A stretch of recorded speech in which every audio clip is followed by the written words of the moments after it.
Hello दोस्तों, आज इस वीडियो में हम बात करने वाले हैं how to use as if और एज दो। यानी कि एज इफ का मतलब क्या है, इसको किस तरह यूज किया जाता है एक सेंटेंस में, और इसके पीछे ग्रामर्स के रूल क्या हैं अगर लगते हैं तो ये सारी चीजें आज के इस छोटे से वीडियो के अंदर जानने की कोशिश करेंगे। और इस वर्ड को लेकर अगर आपके मन में कोई भी डाउट या कोई भी कंफ्यूजन है, अगर आपने पहले पढ़ रखा है लेकिन आपका डाउट क्लियर नहीं हुआ है, तो मुझे नहीं लगता कि इस वीडियो को देखने के बाद आपका वो डाउट रहने वाला है। तो चलिए स्टार्ट करते हैं। देखिए दोस्तों, अगर बात करें यहाँ पर एज इफ या एज दो की, तो हिंदी में इसका मीनिंग निकलता है मानो कि। और जब भी हम एज दो या फिर एज इफ का यूज करते हैं तो इससे एक कल्पना या फिर कंडीशन या फिर शर्त का बोध होता है। अब आप बोलोगे यार ये इमेजिनेशन या फिर ये कल्पना है क्या? तो दोस्तों देखिए, उसको मैं एग्जाम्पल से समझाता हूँ। जैसे सपोज मैंने कहा कि काश मैं एक पतंग बन जाता, तो ये मेरी क्या है, इमेजिनेशन है, एक कल्पना है। और वो भी ऐसी कल्पना, ऐसी इमेजिनेशन जो मेरी लाइफ में कभी पूरी नहीं हो सकती। अगर मैं चाहूंगा अभी तब भी मैं पतंग नहीं बन सकता। ठीक है।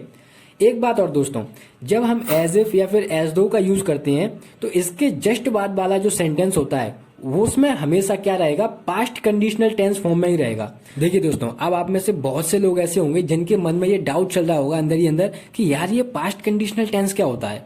तो देखिए, घबराने वाली बात नहीं है, ये भी मैं आपको समझा देता हूँ।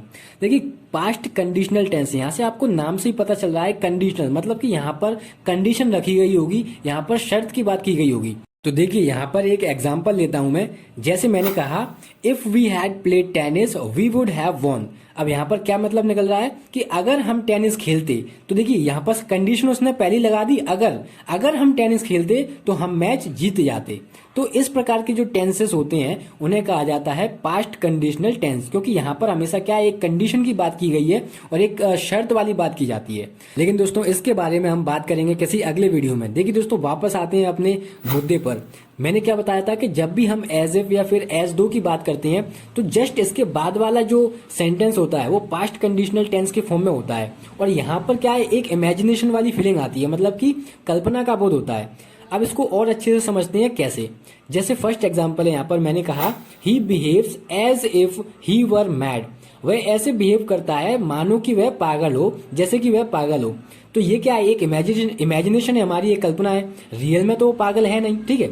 दूसरा एग्जाम्पल है यहाँ पर, he talks as if he were a prince. अब इसका क्या मतलब हुआ कि वह ऐसे बात करता है कि मानो कि वह कहीं का प्रिंस हो, कहीं का राजा हो। ठीक है। बट रियलिटी क्या है कि वह कहीं का राजा नहीं है।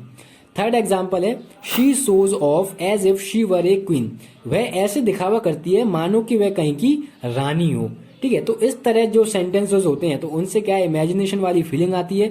और जब भी हम एज इफ या एज दो का यूज करते हैं तो उनके जस्ट बाद वाला जो सेंटेंस होता है वो पास्ट कंडीशनल टेंस के फॉर्म में होता है।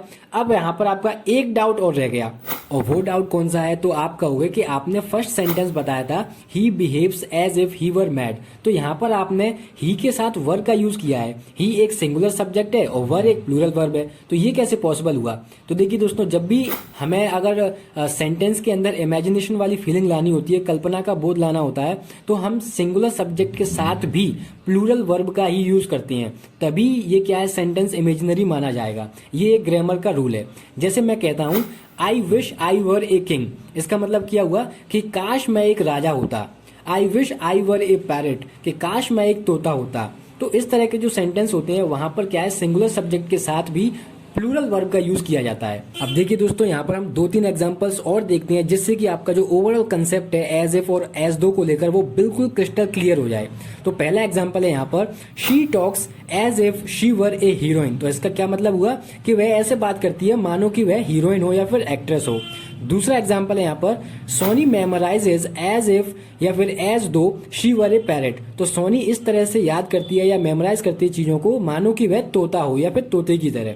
एंड थर्ड एग्जाम्पल है यहाँ पर, Mini talks to me as if या फिर as though she had lived in England.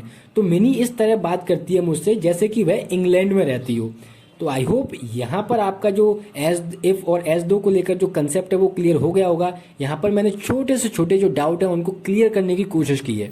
तो दोस्तों, ये था आज का एक छोटा सा इन्फॉर्मेटिव वीडियो। अगर वीडियो इन्फॉर्मेटिव लगा हो तो आप लाइक कर सकते हैं, अपने छोटे भाई बहनों के साथ अपने फ्रेंड सर्कल में शेयर कर सकते हैं। और इसी तरह के और भी इंटरेस्टिंग एंड नॉलेजेबल वीडियोस देखने के लिए आप मुझसे जुड़ सकते हैं चैनल को सब्सक्राइब करके। धन्यवाद।